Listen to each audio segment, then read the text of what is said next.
하십시다. 하나님이 우리와 함께 하시기에 우리 나라는 반드시 잘 될 것입니다. 하나님이 우리와 함께 하시기에 우리의 미래도 반드시 잘 될 것입니다.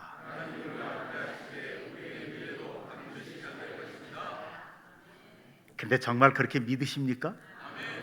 아멘. 저도 그렇게 믿습니다. 우리 믿음대로 하나님께서 이루어지게 해주실 줄로 믿습니다. 옆에 분과 함께 목례하면서 인사하십시다. 좋은 일들이 오고 있습니다.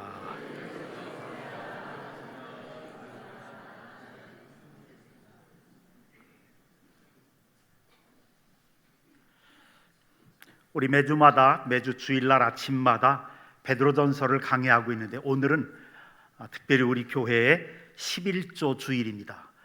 그래서 장년부와 청년부 또 교회학교 유치부까지 모든 예배 때 11조에 관한 설교를 합니다. 오늘 11조가 주제로 설교를 하려고 합니다. 11조는 구원에 관계 있는 말씀은 아닙니다. 11조 안 한다고 천국 못 가고 11조 안 한다고 거듭나지 못하고 11조 안 한다고 크리스찬이 아니고 이런 게 아닙니다. 11조는 축복에 관한 말씀입니다. 지난 세기에 오랫동안 우리 한국교회에서 성경적으로 또 신학적으로 균형 잡히지 못한 일부 부흥사 목사님들이 전국을 누비고 다니면서 아주 유명한 부흥회를 많이 했죠. 그 부흥회 때 함부로 헌금에 관한 설교를 가지고 공갈도 많이 하고 또 사기도 치고 영적으로 보면 사기도 치고 그랬었습니다. 그래서 부흥회 한다 그러면 한국교회 장로님들이 긴장을 합니다. 이거 부흥 강사 오시면 또 무슨 얘기를 할 것인가 매맞을 준비도 하고요. 부흥회 전부 다 그런 것은 아니지만 극히 일부 잘못된 균형 잡히지 못한 부흥사 목사님들은 마지막 날 부흥회 마지막 날쯤 되면 영적인 사기를 벌이죠. 1,000만 원 헌금할 사람, 사람들 성도들을 많이 흥분시켜 놓고요. 1,000만 원 헌금할 사람, 5천만 원 헌금할 사람, 1억 헌금할 사람 아무도 없어. 100만 원 헌금할 사람, 50만 원 손들으라고 그래서 작정시키고 그리고 결국 끝나고 나면 상처도 받기도 하고 그렇습니다. 그래서 양식 있는 목사님들 또 지성적인 성도들이 마음속으로 생각합니다. 이건 아니다. 하나님의 말씀이 그런 거를 이야기하지 않는다.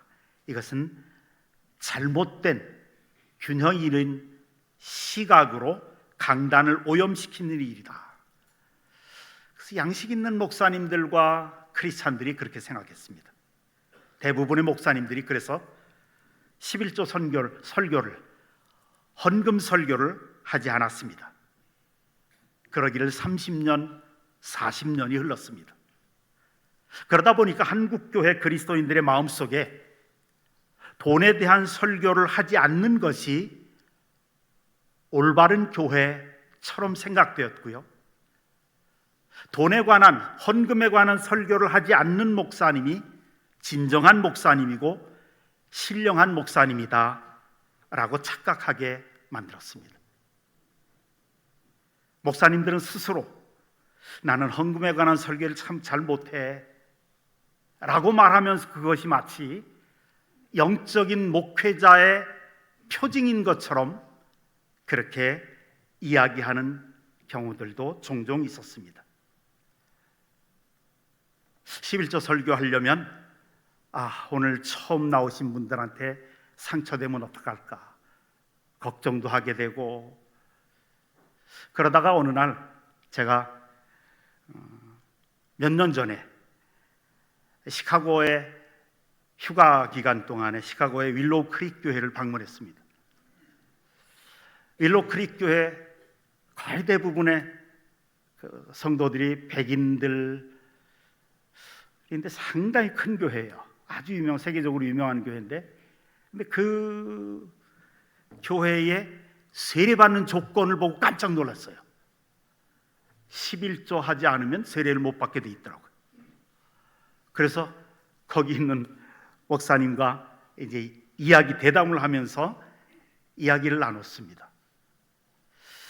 그러면서 11조에 대한 설교가 성경의 가르침이다 라고 하는 것을 보았습니다. 예수님도 자신의 32개의 비유 중에서 16개가 거의 50% 이상이 돈을 소재로 한 비유인 것을 발견하게 됐습니다.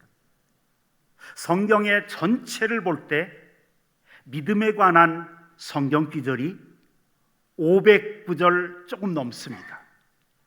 기도에 관한 성경 구절이 500구절 정도 됩니다. 그런데 돈에 관한 성경 구절은 2000구절이나 넘는 것을 보게 됐습니다.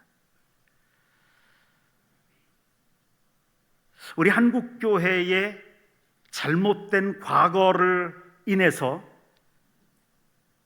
설교할 때 헌금에 관해서나 돈에 관해서 설교하는 게 대단히 불편해진 상황 속에서 그 결과가 어떻게 되는가? 11조가 성경은 믿음의 표시인데 11조도 안 하는 사람들이 안수집사가 되고 11조 안 하는 성도들이 권사가 되고 11조 안 하는 성도들 가운데 장로까지 되는 영적인 수준이 아주 낮아져 버린 한국교회가 되었습니다.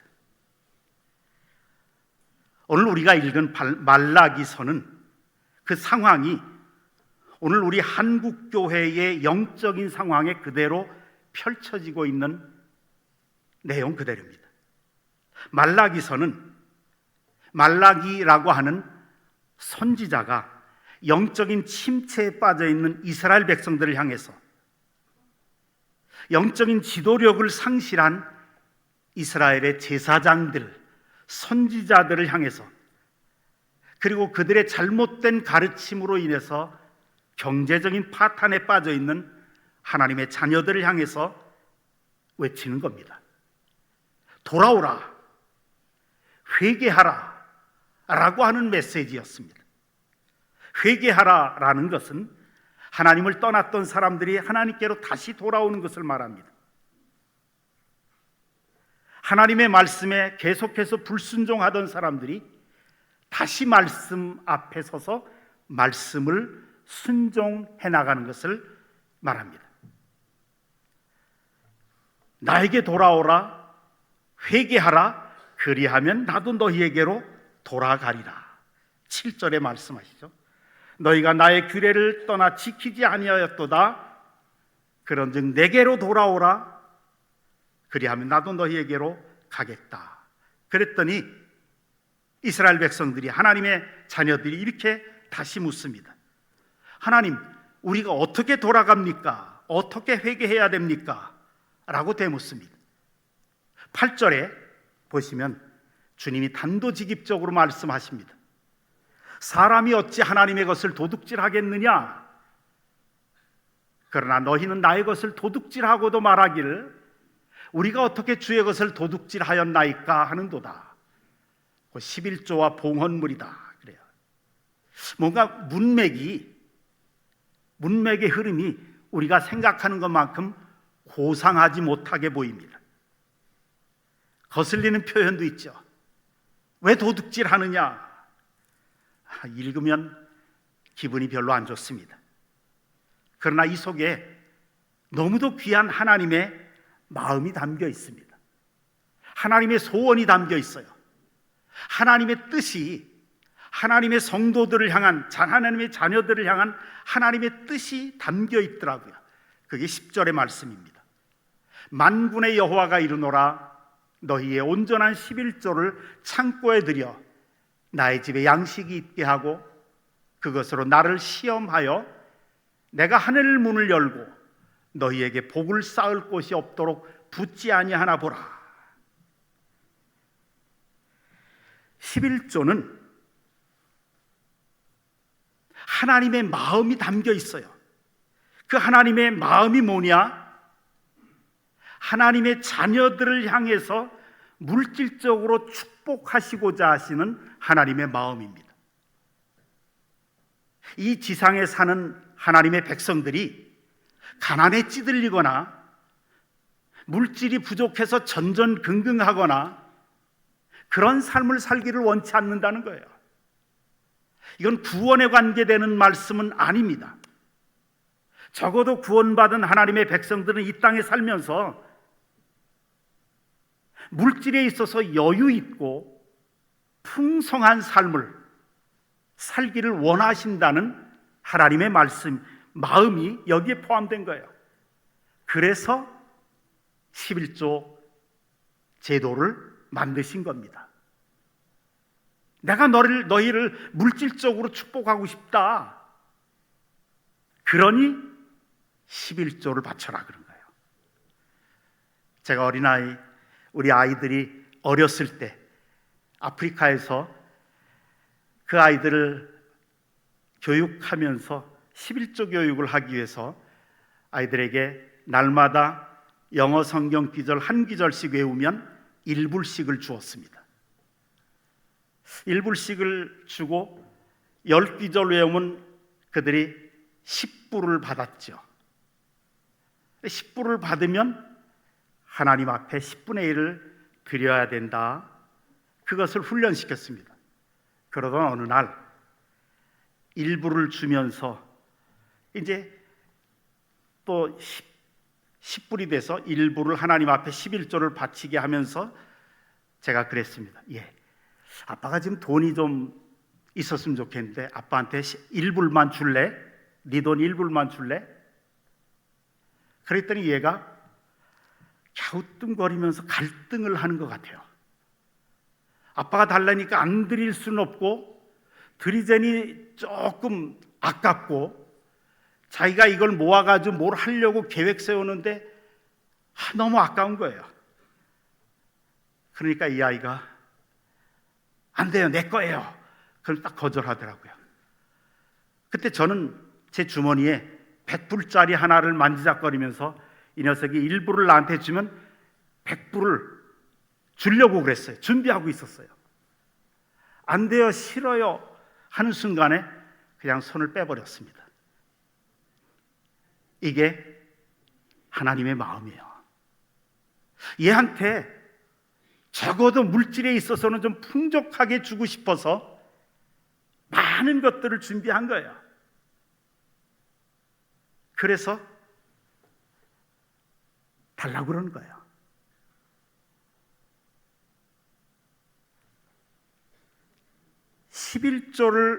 이 제도를 만드신 이유와 목적은 하나님이 구원받은 하나님의 백성들이 이 땅에 살아가면서 적어도 빚지지 아니하고 남들에게 베풀고 나누어 주면서도 자기는 넘치고 풍성한 그런 삶을 살게 하기를 원해서 이 11조 제도를 만든 겁니다.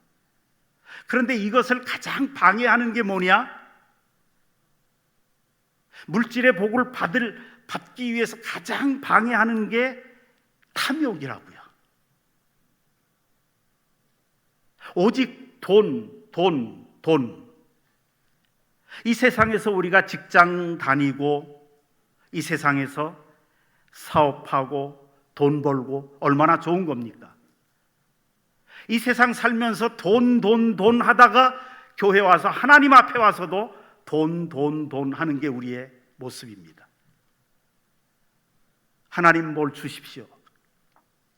우리가 기도할 때 얼마나 달라는 기도가 많습니까? 돈 달라는 거잖아요. 사업 잘 되게 해달라고, 우리 아이들 등록금 달라고 그러고, 뭘 달라고 하는 거 전부 다 돈이에요. 이 세상에 살면서도 돈 하다가 하나님 앞에 나와서도 돈 하는 거예요. 그러다 보면 돈이 하나님 되는 거예요. 돈이 우상이 되는 거예요. 돈을 의지하면서 살아가는 삶의 모습이 되는 거예요. 그렇기 때문에 그 탐욕이 돈을 중심으로 한 삶이 하나님이 축복하시고자 하시는 그 축복을 가로막는 거예요. 그 탐욕을 제거하기 위해서 그냥 없애버리기 위한, 다이너마이트로 폭발시켜버리기 위한 그 제도가 11조 제도라는 거예요. 그래서 11조는 10절에 보면 만군의 여호와가 이르노라. 같이 한번 읽어보십시다. 10절에요. 시작. 여호와가 이르노라. 너희의 온전한 11조를 창고에 들여 나의 집에 양식이 있게 하고 그것으로 나를 시험하여 내가 하늘 문을 열고 너희에게 복을 쌓을 곳이 없도록 붙지 아니하나 보라. 이건 말라기 선지자의 말이 아닙니다. 목사의 말이 아닙니다. 사람의 말이 아닙니다. 만군의 여호와가 이르노라. 여호와 하나님께서 모든 만물의 주인이신데 그 주인이 11조를 명령하시는 거예요. 왜? 하늘의 문을 열고 싶어서, 하나님의 자녀들에게 쏟아부을 그 복을 쏟아붓고 싶어서 나를 시험해보라 그런 거예요. 내가 너희를 축복하고 싶은데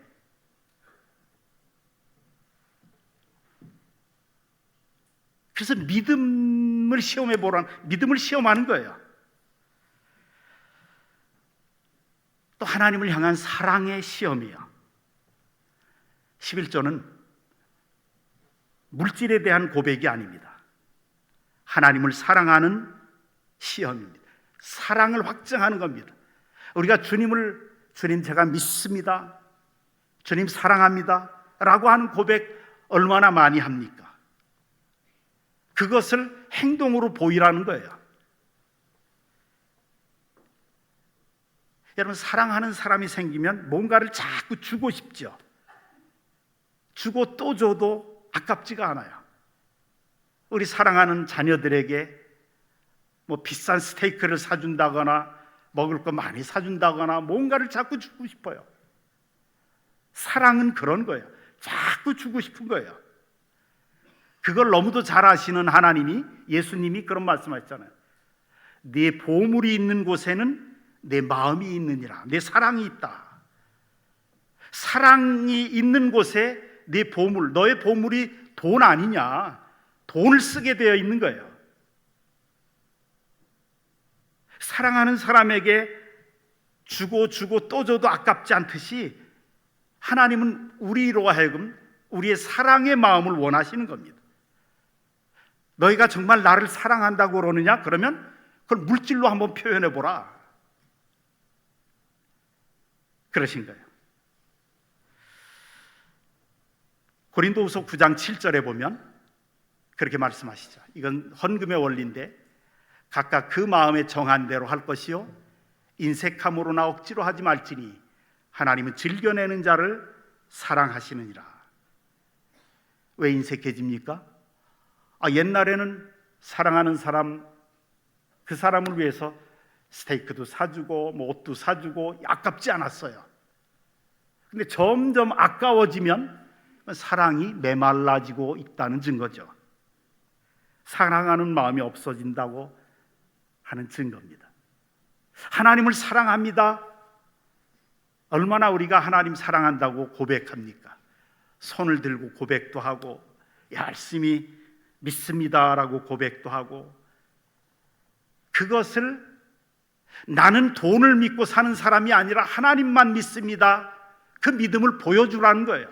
네가 그토록 의지하고 그토록 추구하는 그 돈으로 한번 보여줘 봐라. 이게 11조입니다.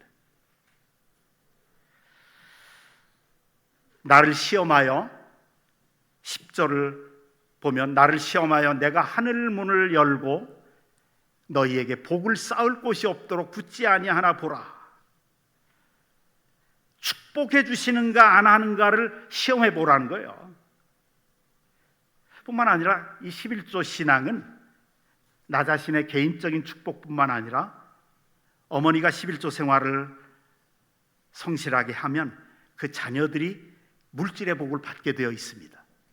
이건 우린 11조 생활 하시는 분들 다 경험하는 겁니다.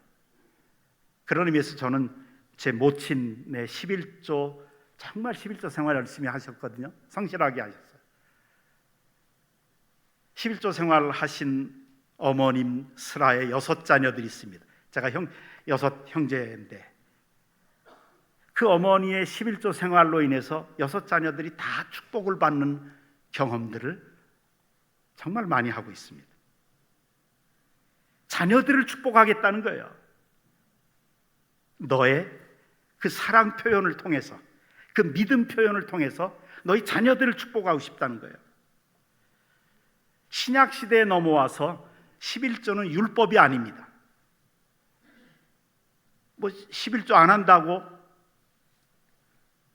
구원 못 받는다거나 죄 용서 못 받는다거나 크리스찬이 아니라거나 그런 게 전혀 아닙니다. 이것은 오직 주님이 우리를 향해서 정말 축복하고 싶어서 안달하시는 주님의 언약입니다. 축복의 언약. 신약, 구약이라고 하는 것은 구약성경 구약은 그리스도께서 오시기 이전에 율법을 통해서 맺은 하나님과 인간 사이의 언약입니다. 약속입니다. 신약은 그리스도를 통해서 맺은 하나님과 인간 사이의 약속, 언약입니다. 신약 시대 예수님은 11조를 드려야 한다고 말씀하십니다. 그 11조를 통해서 하나님이 너희를 축복하시니 그 축복을 받아 누리며 살아라, 이거예요. 마태복음 23장 23절에 보면 바리새인과 서기관들을 막 책망해요. 화 있을진저 외식하는 서기관들과 바리새인들이여, 너희가 박하와 회향과 근처의 11조는 들이되 율법에 더 중한 바 정의와 긍휼과 믿음은 버렸도다. 그러나 이것도 행하고 저것도 버리지 말아야 할 것이다. 11조도 행하고 그리고 정의와 긍휼과 믿음도 가져야 한다. 그래요.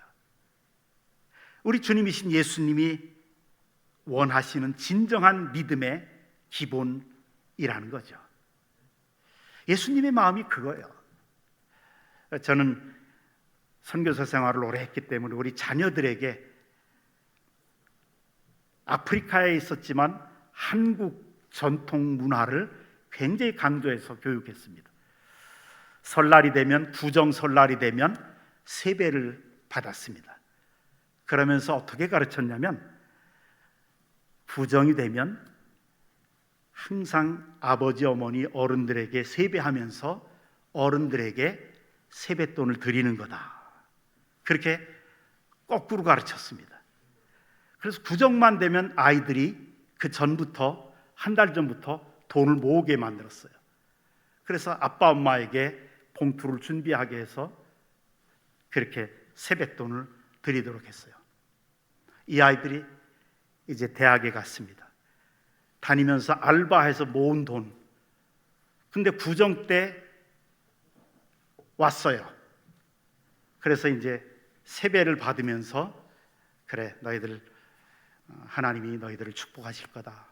새해 복 많이 받으십시오. 그러면서 이제 자기들이 배웠던 대로 봉투를 하나씩 준비해서 내 거 하나, 내 아내 거 하나. 근데 펼쳐보니까 30만 원씩 들어있더라고요. 와, 그때 굉장히 큰 돈이고 아주 흐뭇하더라고요. 30만 원을 받으니까 제가 가만히 있을 수가 있어야죠. 그래서 그 해 구정 때는 그 아이들을 위해서 쓴 돈이 거의 100만 원이 넘고 한 200만 원 정도 됐었던 것 같아요. 옷이라도 하나 사 입어라. 많은 돈을 썼어요. 이게 부모의 마음이거든요. 하나님의 마음이라는 거예요. 11조를 통해서 내가 믿고 의지하는 것은 돈이 아니라 오직 하나님만입니다 라고 하는 것을, 그 믿음을 보여주면 하나님이 그렇게 우리에게 축복하시겠다는 거예요. 11조 얘기가 나오면 빠지지 않는 사람이 있죠. 대표적인 사람이 미국의 최고의 부자였던 록펠러죠. 록펠러가 얼마나 부자였느냐 하면 전 세계에서 가장 땅값이 비싼 뉴욕 맨하탄의 큰 한 블록에 있는 수십 개의 거대한 건물들이 다 록펠러의 소유였습니다. 엠파이어 스테이트 빌딩도 그랬고 그 거대한 건물들이 다 록펠러 소유였습니다. 록펠러는 11조 생활을 정말 잘했어요. 그래서 엄청난 축복을 받았죠. 그런데 록펠러의 자녀들 3대, 4대까지 오면서 그 자녀들은 11조 생활을 안 했습니다. 그래서 지금은 록펠러 가문 소유에 있었던 맨하탄 건물의 대부분 일본 사람들에게 넘어갔어요. 엠파이어 스테이트 빌딩은 또 통일교에 넘어가고, 자기 자신이 11조 생활을 잘해서 축복받았지만 자녀들에게는 11조 생활에 대한 교육을 안 했습니다. 그래서 그 후손들은 그런 축복을 점점 잃어버리고 있는 거죠. 여러분, 자녀들에게 줄 수 있는 유산, 재물이 아닙니다. 11조 하는 훈련부터 시켜야 됩니다. 재산은 많이 못 물려줘도 11조 하는 훈련을 물려주면 하나님의 축복이 넘치는 자녀들이 될 줄로 믿습니다. 11조로 유명한 사람 또 있죠. 치약 하나로 전 세계를 석권했던 콜게이트 치약. 콜게이트 회사를 창설했던 윌리엄 콜게이트, 11조 생활하면서 얼마나 큰 축복을 받았는지 전 세계적인 부자가 되죠. 또 대부분의 미국 사람들이 아침 식사로 먹는 오트밀 회사 퀘이커 오트 컴퍼니의 회장인 미스터 크로웰이라고 하는 사람, 11조로 거부가 된 사람이죠. 우리가 사용하고 있는 아이보리 비누, 그 아이보리 비누로 유명한 미스터 아이보리, 마찬가지로 11조 하면서 세계적인 기업이 됩니다. 맨소레담, 우리가 잘 사용하죠. 맨소레담으로 유명한 하이드라고 하는 사람은 자기의 빚이, 은행 빚이 10만 불, 그 당시에 10만 불이면 어마어마한 빚이었습니다. 그런데 하나님의 말씀에 부딪혀서 그가 하나님 앞에 여태까지 띄어먹었던 돈 11조부터 하나님으로부터 빚진 것부터 갚겠다. 그리고 11조를 드리다가 거부가 되죠. 맨소레담이 전 세계적인 약품으로 커집니다. 전 세계 호텔 체인을 가지고 있었던 홀리데이 인 사장도 그랬습니다. 존슨 앤 존슨 창업했던 월리스 존슨 씨도 11조로 거부가 된 사람입니다. 참존 화장품의 김광석 회장도 11조로 거부가 됐다고 자기가 간증하는 것을 봤습니다. 11조는 하나님이 우리를 축복하시기 위해서 만드신 제도입니다. 하나님 앞에 11조는 어디에다 드려야 되는가? 10절을 다시 보면 이렇게 나와 있어요. 온전한 11조를 창고에 들여 나의 집에 양식이 있게 하고 그것으로 나를 시험해봐라. 나의 집, 우선적으로 교회입니다. 그래서 11조는 구체적으로 자기가 소속된 교회에 예배를 드리는 교회, 자기가 예배 드리는 교회, 자기가 봉사하는 교회에 드리는 것이 성경적입니다. 우리 둘째 아이가 서울에 살다가 인천 송도로 이사 갔다고, 그런데 아직 교회를 정하지 못하고 있다고, 아빠 11조를 지금 월급 받았는데 11조를 아빠 교회 양동제일교회로 보낼게요. 부자를 알려주세요. 제가 거절했습니다. 아니야, 11조는 네가 예배 드리는 교회, 네가 봉사하는 교회에서 드려야 된다. 너 아직 교회를 정하지 못했으면 교회 정한 때까지 모아놨다가 거기로 다 드려라. 그게 성경적입니다. 또 11조를 가지고 자기 마음대로 여기저기 부제나 선교 헌금으로 보내시는 분들이 있습니다. 그것은 하나님의 것을 가지고 자기가 마음대로 인심 쓰는 교만입니다. 11조가 마치 자기 것인 양, 자기 돈도 아니면서 하나님의 돈이면서 자기 것인 양 11조를 가지고 자선단체나 이렇게 보내는 것, 이건 올바른 게 아닙니다. 11조 드리고 난 다음에 나머지 것으로 마음이 움직이면 드려도 됩니다. 근데 11조를 가지고 자선단체나 이런 데 보내면 두 가지 오류를 범하게 됩니다. 첫째는 말씀드렸던 대로 하나님 건데 마치 사람의 것인 양 자기 마음대로 드리면 그 받는 분들이 감사와 영광을 누구에게 돌리느냐?